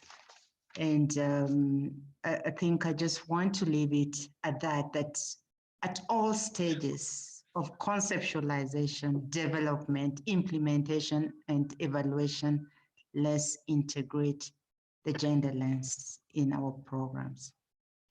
That's all I want to say for now. Thank you very much, Dr. Ariea, and apologies for ambushing you, but we could not complete the session without hearing a few of your sort of reflections on the topic. And I think you've set up a very nice theme on looking at the groups that are quite marginalized or usually forgotten in discussions for the presentation by Alphonse Molo, who will share part of his doctoral research. And then from there, we'll sort of conclude this session. So over to you, Mr. Molo. Oh, thank you very much. Thank you very much, Dr. Liti, for the opportunity. And so my name is Alphonse Molo. I'm a PhD fellow at the University of Nairobi and University of Copenhagen, but also part of the ARIN fellows. And I wanted to just make a brief presentation on rights and resilience and why it's important in this discussion now that there's a new term that has been introduced by, not new per se, but within the climate circle, we are now thinking about climate resilient development and covering loss and damage mitigation and adaptation. So I'll base my presentation on part of the research study that we are doing alongside other institutions, the Roskilde University, Danish Institute for International Studies, ARIN, University of Nairobi, and University of Copenhagen.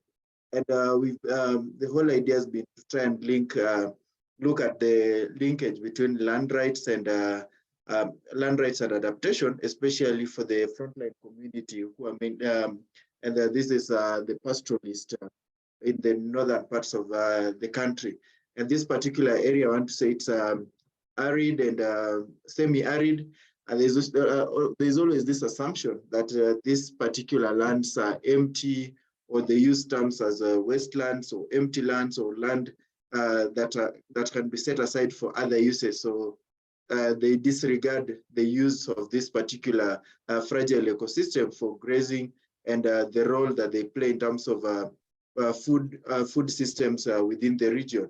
So I just want to say that moving forward, now that there's an impetus given to the global goal on adaptation, there's increasingly the need to recognize, to pay attention to the land, the arid and semi-arid land, so the rangeland for the pastoralists, and give attention in terms of land rights to the groups, the pastoralists who are actually using this particular land for their adaptation, for livelihood source, and for multiple uses. And this is in the context that land access is crucial for adaptation, and as people adapt, their land use is also changing. So we are seeing different forms of adaptation within this region, where there are conservancies set up in these areas, and there are those who are benefiting from ecosystem payments, and there's the other group that the rangelands are also being assigned the role of carbon sequestration. Increasingly, there's a change also in the tenure system. So there are multiple tenures and multiple use. For instance, there are those who just enclose a particular part of that community land to kind of just ensure that there's some hay during the dry season. So they no longer, there's a group of pastoralists who are no longer having livestock, but they're having land that they are using to grow hay and to sell, or just allow others to graze during dry season. So this kind of, there's a nuance in terms of the different, we need to nuance that the multiple tenure systems, that the public land, the community, and the private usage as a way of resolving, as a way to ensure that we resolve conflict in this particular area. Again, when you look at these different strategies in terms of land use, we get to realize that when adaptation strategies here, not one size fits solution that at times generic books do. From our study, we point that they're different in terms of the situation, the social differentiation. So when you look at that, then you get to realize that when developing adaptation strategies, and when you are now going to look at the frameworks for loss and damage, we have to realize that the social situation here is different.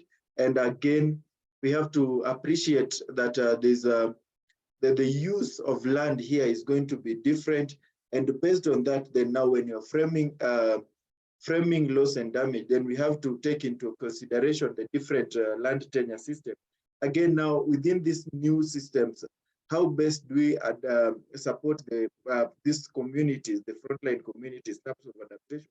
And one of the key issues we've talked here, we've highlighted, Prof. Highlighted issue on locally led adaptation. And you're saying part of the framing, the frameworks for locally led adaptation, then we have to now, moving forward, we have to take into consideration land rights for these particular communities to create ownership, and also to ensure that when framing locally led adaptation, we take into the issues of ownership and the issue of different asset base for this community in framing the locally led adaptation. Again, we also need to appreciate that these communities, when doing locally led adaptation, there are communities that have existing knowledge frameworks. So one of the instances is the study on the climate information within this region, that we are having it as part of rights and resilience, and it's pushing the knowledge towards the appreciation that the communities themselves are equipped, even with some of the information on climate, and they appreciate the role of climate in terms of adaptation. But so how do we leverage on that particular knowledge base to move forward? Critical, again, in co-production of information is to appreciate that the land system, they're using it for different ways. And one of it is the dry season grazing within the forest. And looking at it from the perspective that it talks about livestock, the extensive and intensive, and the way they are managing their resilience in this particular ecosystem ensures that they're doing the forests are used only for dry season grazing. So there's a lot of forage cover that acts as carbon sink. So appreciating the role that these communities, the autonomous adaptation strategies, are also having the benefit in terms of mitigation. So how? So the key question will be, how do we leverage this into the topic in terms of a climate change development perspective? But we also have to appreciate the other thing, the other bits of land rights and how it relates to rangeland or pasture land, and the topic in just transition. And we have to, when looking at that, land rights for these particular communities or frontline communities, it's not unique. It's something, the land rights have been over the past, from the feudal systems to the colonial times, post-colonial. These land struggles and tussles have been part of the society. So this is not new, but how do we ensure that we protect the rights to access for these vulnerable communities when talking just transition? Because most of their lands are the ones that we are targeting for projects such as solar or geothermal, or transitioning into green, the green energy. Again, when you're looking at successful implementation of climate action, such as the carbon sink, we are talking of, from the land gap report, 1.2 billion acres of land will be needed to sink now carbon. You know, that is massive. So where do we get, where is all that land?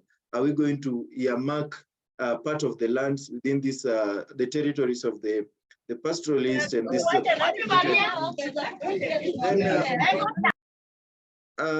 Thinking about the kind of contestation now in the just transition, there's the whole idea about this, some of the energy projects we've witnessed, like the Turkana wind power, there are contestation about land, but the investment is already in place. So how do we avoid that moving in future, or thinking about just transition?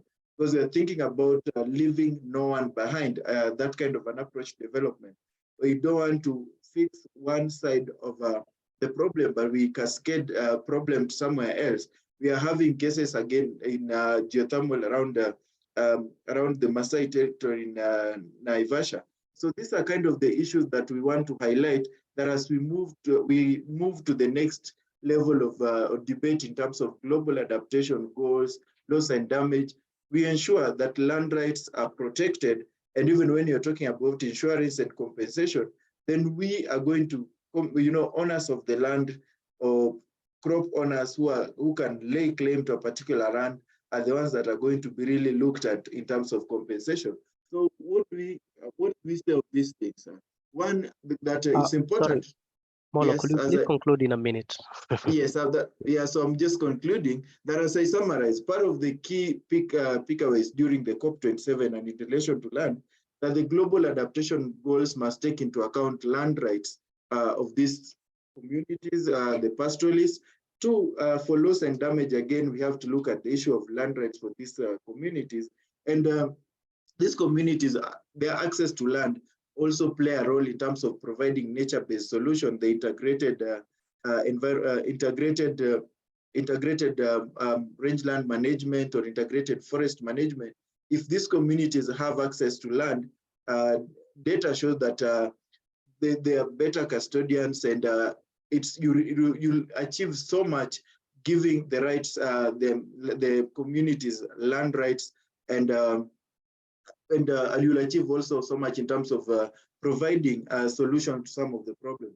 So in conclusion, one, let's give attention to the roles of the changing land rights in adaptation, especially for the frontline communities. And when addressing the adaptation strategies here, we have to ensure that we are not going for a size fit all, but we are going to look, it's going to be context specific. And finally, we build on the existing knowledge framework for these particular communities. Thank you. Thank you very much, Mr. Molo, and thank you for really sort of unpacking a very complex topic on land regimes in a very, very short amount of time. That was really excellent. And I think the point that we take home is without the necessary, without the sort of suitable land regimes, and where we should have issues of rights, issues of ownership, then all these initiatives that you're talking about will not take root. So we have 6 minutes remaining. We've covered quite a lot, and if you are like me, you at 30,000 feet of absorbing all that kind of knowledge, etc. So I thank also the panelists and the keynote speaker for really engaging with some of the questions in the chat box. So as we conclude, I'm sure each of our panelists and the keynote speaker, you have your expertise, you have your knowledge in the area that you work on, but what is that one thing that you've picked from this conversation? So given that we have 6 minutes, could you please reflect in a minute or less on what is the one thing that you've taken from this conversation? And I think we'll go in reverse order. I will start with Ms. Ward, and then go to Mr. Schultz, and then Professor Pelling, and then we'll conclude with, last but not least, Dr. West. In a minute or less, please.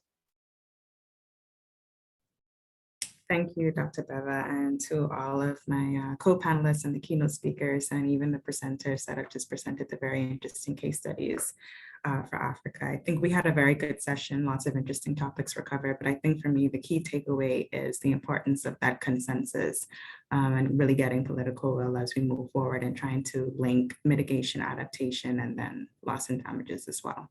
Thank you.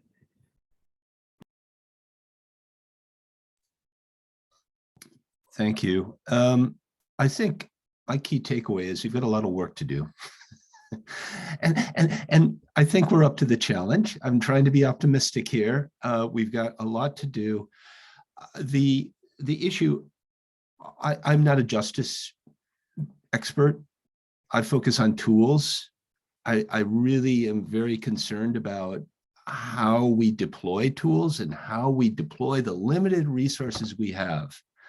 And I think that we just need to, and I think a lot of excellent ideas were made on how we can be more focused and pay more attention where the attention is needed, and look forward to further discussions about these issues in the time to come and how we can work together. So thank you.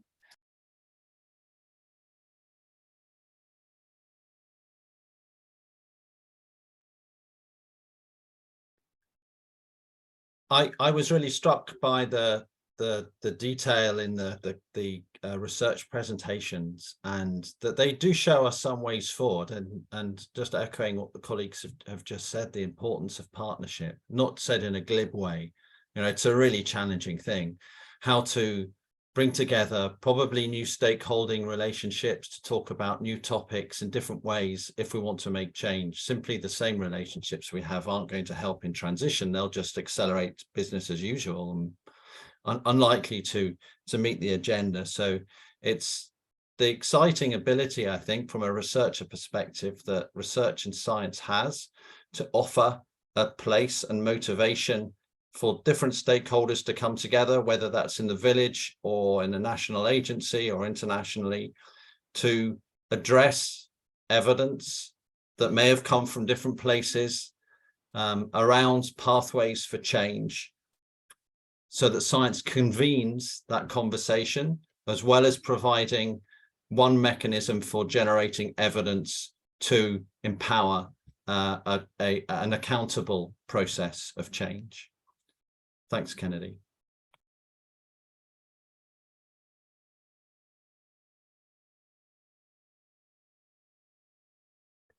We have Dr. West with us. Hi, yes, I'm here. Thanks. You know, I really think that the scale of the challenge is vast, but you know, as others have said, you know, I'm optimistic. I think we're up to it. But you know, to do that, we really have to collaborate, and we have to do so through equitable partnerships. And I was struck by Professor Pelling's, you know, remarks on accountability, and also regarding, you know, not overburdening local communities in our attempts to, you know, support local level adaptation and locally led adaptation, and the importance of actually working with local organizations, you know, to do that and to ensure that, you know, that we're not actually overburdening.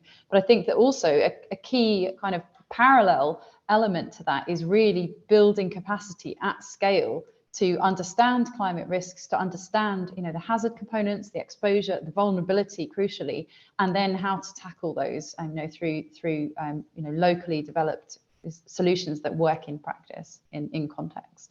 Thanks. Wonderful, thank you. And I'm sure everyone has really learned a lot. I have, and a huge thank you to our keynote speakers, our panelists, and our case study presenters. So a virtual round of applause. And huge thank you to Ms. Leah Aoko, who's really been helpful in trying to get things running and also in the background. So we have a minute remaining, so I'll just give Dr. Johannes Atela the last 30 seconds just to say a formal thank you to everyone. Dr. Atela is the director of Africa Research and Impact Network. Thank you, everyone. Over to you, Dr. Atela. Thank you, Kennedy, and thank you to the wonderful and very brilliant panelists and keynote speakers. I think this has been very insightful, and just to say that as we all agree that we have a lot of work to do, but I think we all agree as well that together we can do it. So the big question is, how do we continue these conversations? How do we, you know, work together? How do we come together to be able to confront the complexity that we have, you know, ahead of us? But of course, we are already experiencing this because moving forward, I think the communities, the poor communities that we are looking at are our first clients. And so it doesn't matter how much we talk about them, we can speak so much about them. But until we take those actions, until we come together as a community of knowledge, as a community of policymakers, to be able to really show that commitment and focus to collectively support you know, these poor communities, then I think all our talks might not be useful. So this is very good. And from the Africa Research and Impact Network, this is the kind of conversation we really need to have. We really need to continue seeing ways of, you know, unpacking the silos and really opening up solutions so that we can be able to learn. And as it has been stressed, that once we build consensus on ways of approaching, you know, these issues, then we bring, you know, we build consensus on some of the tools, you know, actions, innovations that can move forward. I think for me, for you know, this particular forum, that would be the way to go. How do we open up, you know, research spaces to be responsive to our local communities. How do we open up, funding spaces to be responsive and to facilitate or catalyze the learning process? How do we move, from, one size fit expertise or one size fit funding, where the winner takes it all and any other good ideas are put on the side? So these are questions which require, greater discussions around decolonizing expertise, decolonizing funding, and bringing people together to democratize the conversations in ways that can be able to really help us to, design collective solutions which respond to some of these particular challenges. And with that, I welcome all of you to tomorrow's session, where we will be discussing decolonizing policy research to support or towards resilient communities. So this is very critical. Otherwise, from my side and on behalf of the ARIN network, we are so grateful for you as partners. You've been very supportive. I know it's Christmas and there are many meetings. We just came from the COP, and you taking your time to share with us your knowledge is a commitment that you really want to do work that is solution oriented. We really want to change the way things are happening. We might not change everything, but certainly we can change something. And on that note, I say thank you so much, and I take it back to Leah.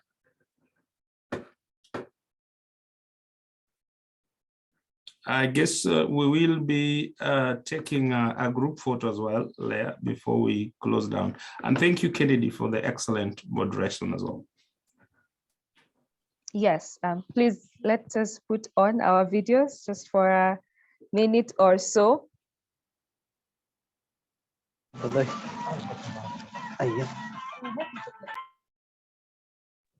Just put on our videos. Aaron? Are our smiles okay?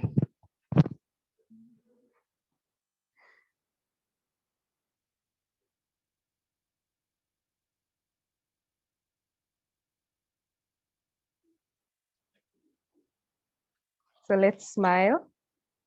We are happy researchers.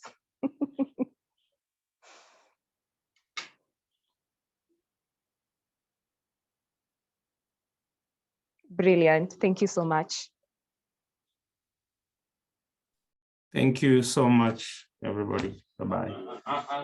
Thank you, everybody. Bye-bye. Thanks. Take care. Bye. Bye.